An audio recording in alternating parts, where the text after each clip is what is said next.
अस्सलाम वालेकुम। तो आगे बढ़ते हैं with the chapter of complex numbers. A levels P3 का चैप्टर है, ठीक है। तो आपको पता है भाई, कॉम्प्लेक्स नंबर जो होता है उसको हम डिनोट करते हैं जेड से। Z is equal to a plus b iota, where a is the real part और b iota is the imaginary part. ये हम पढ़ चुके हैं लास्ट वीडियो में इन डिटेल, सही है। अब एक और बात है, अगर लेट से मैं किसी एक नंबर है, लेट से आपको दिया हुआ है 4 आयोटा, ठीक है। तो इसका क्या मतलब है कि 4 आयोटा का मतलब है कि z is equal to 0 + 4 iota. मतलब क्योंकि यहाँ पर रियल पार्ट नहीं है ना, नहीं दिया हुआ, तो क्या मतलब है इसका कि रियल पार्ट जो है वो 0 है जब ही नहीं दिया हुआ। तो जब 0 रियल पार्ट हो तो इसको लिखने की नीड नहीं होती। तो जब ये क्या बन गया, z is equal to 4 iota, ठीक है। क्योंकि 0 रियल पार्ट है तो उसको लिखने की नीड नहीं है, ठीक है। सिमिलरली अगर आपके पास एक नंबर है जो हम यूज़ करते हैं आमतौर पे, लेट्स से 40, ठीक है। अब देखो 40 जो है ना, इसको अगर आप लिखें ना in the form a + b iota, तो किस तरह लिखेंगे, z is equal to 40 + 0 iota. क्योंकि इस 40 नंबर में आपके पास सिर्फ और सिर्फ रियल पार्ट मौजूद है। तो इसका मतलब क्या है कि जो इमेजनरी पार्ट है वो क्या हो जाएगा, 0। तो 40 प्लस ये क्या हो गया, 0। तो क्या आंसर आया, 40, ठीक है। तो ये होता है नंबर्स, इस तरह हम नंबर्स को देखते हैं कि कब उनके पास रियल पार्ट है तो रियल पार्ट लिखेंगे, और अगर नहीं है तो नहीं लिखेंगे, ठीक है। तो ये कॉन्सेप्ट था दैट यू शुड अंडरस्टैंड कि किस तरह ये काम करता है फॉर्मूला, ठीक है। a + b आयोटा, ठीक है। आगे बढ़ते हैं विद द नेक्स्ट थिंग जो आज हमें पढ़नी है। वो क्या है भाई के मैथमेटिकल ऑपरेशंस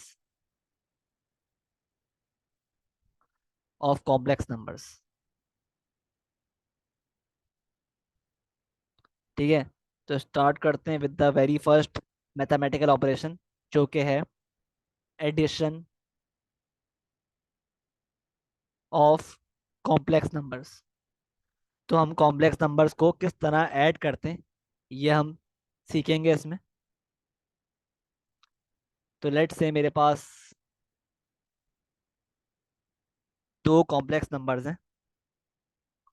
Z1 है a + b आयोटा, और Z2 है c + d आयोटा, ठीक है। ये दो कॉम्प्लेक्स नंबर्स हैं मेरे पास, ठीक है। तो अगर मुझे इन दोनों को ऐड करना है तो मैं क्या करूँगा, अगर मुझे Z1 + Z2 करना है तो मैं क्या करूँगा। तो याद रखना, जब भी आप कॉम्प्लेक्स नंबर्स को ऐड करते हो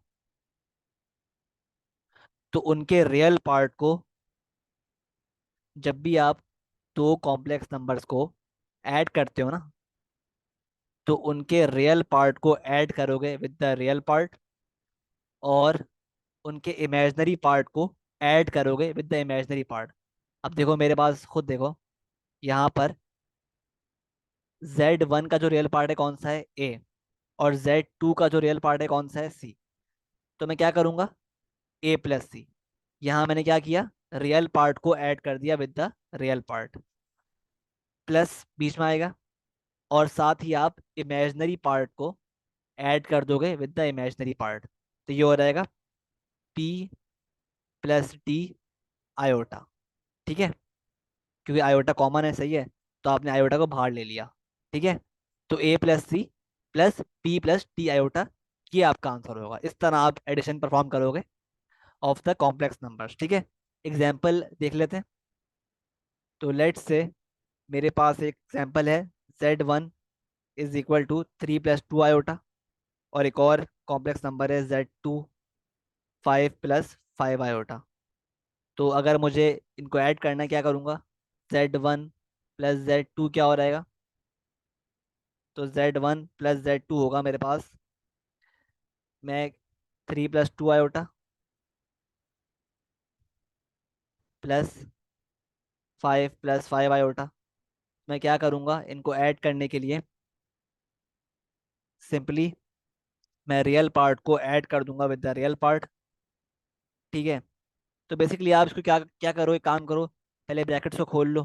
3 + 2 आयोटा क्या बन गया, +5 + 5 आयोटा, ठीक है। तो अब मैं ऑब्वियसली रियल पार्ट जो होगा ना, उसको ऐड करूंगा विद द रियल पार्ट। तो 3 + 5 हो जाएगा, प्लस, और जो इमेजनरी पार्ट है उसको ऐड करूंगा विद द इमेजनरी पार्ट। तो 2 + 5 आयोटा, ठीक है। तो ये क्या बन गया आंसर, 8 + 7 आयोटा, ठीक है। आई होप क्लियर है, ठीक है। तो इस तरह हम बेसिकली एडिशन परफॉर्म करते हैं of the complex numbers. I hope बात क्लियर है, ठीक है। सिमिलरली आगे बढ़ते हैं। अब बात करते हैं सेकंड ऑपरेशन की, जो कि है सब्ट्रैक्शन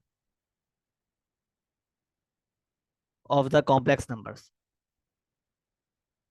तो सब्ट्रैक्ट किस तरह करेंगे, दो नंबर्स हैं complex numbers, a + b iota, और z2 है, लेट से c + d आयोटा, ठीक है।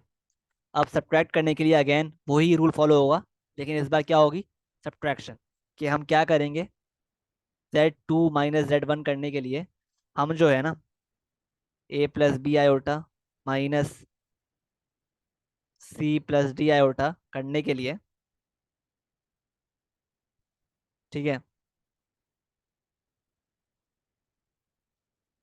ठीक है, z1 - z2 करने के लिए आप क्या करोगे अगेन,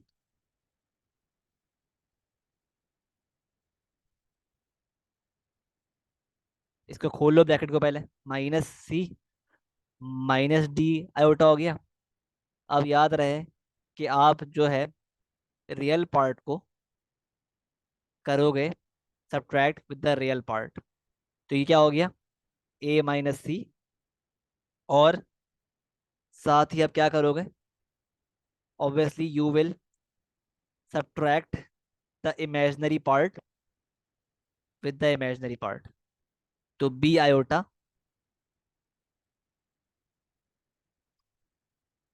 -d आयोटा, ठीक है। तो ये हो गया a - c, और इसमें से अगर आप आयोटा कॉमन ले लो तो क्या बन जाएगा, +आयोटा, ब्रैकेट में आ गया b, और -d, ठीक है। तो इस तरह बेसिकली आपने सब्ट्रैक्शन परफॉर्म कर ली ऑफ द कॉम्प्लेक्स नंबर, ठीक है। ये आंसर होगा आपका। लेट्स ट्राई वन एग्जांपल,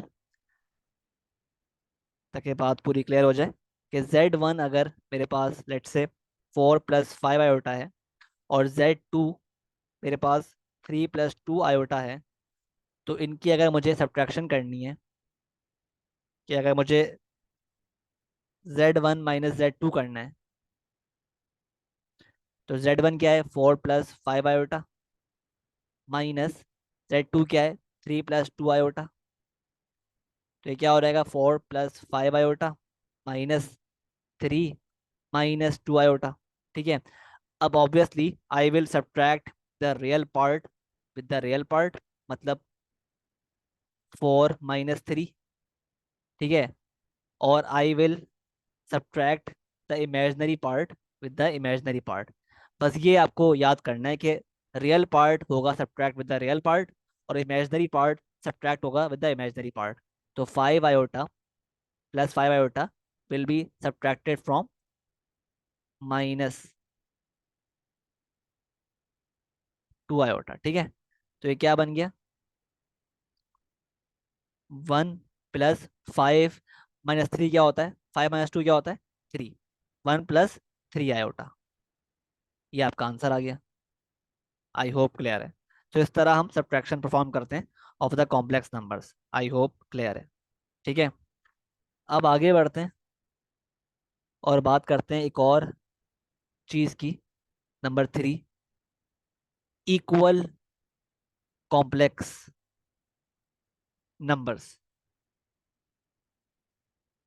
तो याद रखो, अगर मेरे पास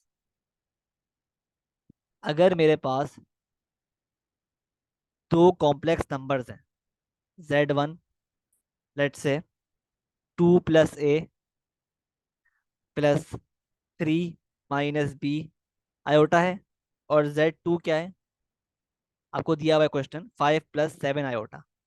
तो अगर तुम उसने बताया हुआ है क्वेश्चन में, अगर उसने मेंशन किया हुआ है कि ये दो Z1 और Z2 इक्वल वेक्टर्स हैं, सॉरी वेक्टर्स बोल रहा हूँ, इक्वल कॉम्प्लेक्स नंबर्स हैं, अगर Z1 और Z2 इक्वल कॉम्प्लेक्स नंबर्स हैं, तो उस केस में क्या होगा, उस केस में याद रखना, अगर दो कॉम्प्लेक्स नंबर्स इक्वल हैं तो उनके रियल पार्ट्स जो है ना, रियल पार्ट्स